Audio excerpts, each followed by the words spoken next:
পশ্চিম দিকে মুখ করে উঁচু করা কেন রে ভাই, সমস্যা কি? কোনো প্রবলেম আছে নাকি?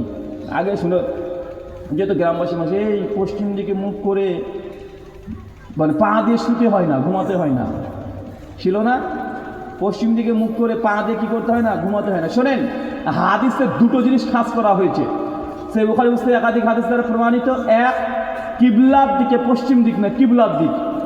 যদি আমেরিকায় চলে যান তাহলে আমেরিকার পশ্চিম দিক কোন দিকে? কিবলা আসবে? আসবে না, ওদের পূর্ব দিক হবে। কথা বুঝতে পারলেন? জি জি, বুঝেছি। দুটো জায়গায় খাস, এক, ডাইরেক্ট প্রস্রাব পায়খানা কিবলার দিকে মুখ করে করা যাবে না, আর দুই, হাদিস যেটা আছে থুতু ফেলা যাবে না।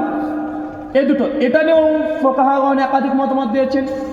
ইমাম আহমদ ইবনে হাম্বল রাহিমাহুল্লাহ, তার মত যদি সে বদ্ধ ঘরে হয় কোনো সমস্যা নেই। কথা বুঝতে পারলেন? যদি বদ্ধ ঘরে হয় কোনো সমস্যা নেই, বদ্ধ ঘরে যদি হয়।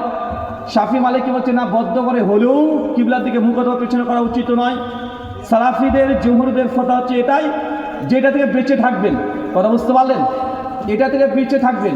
আর পশ্চিম দিকে থুতু নিক্ষেপ করা, আর পশ্চিম দিকে উঁচু